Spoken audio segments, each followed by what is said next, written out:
Now, this is another little maxim, which I really like. At the commencement of a campaign, the question whether to advance or not requires careful deliberation. So, before you go into war, you carefully deliberate.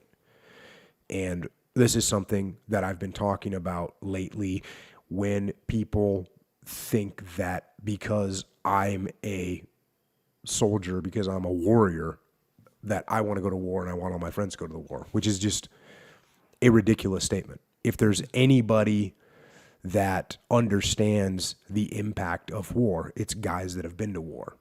So this careful deliberation before you commence a campaign is exactly what should be done.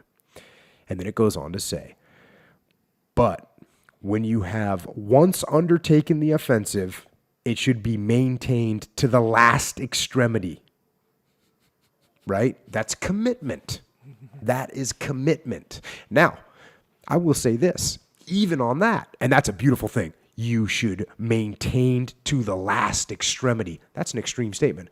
And I would tell you that you got to balance that. And you want to maintain that. But what I just said is that, if your plan isn't working, you got to put your ego in check and figure out a new plan. So, yeah, you want to maintain it to the last extremity, but just short of the last extremity is okay. Do an ego check and make sure you've got a good plan going. A retreat, however skillful the maneuvers may be, will always produce an injurious moral effect on the army, since by losing chances of success yourself, you throw them into the hands of the enemy.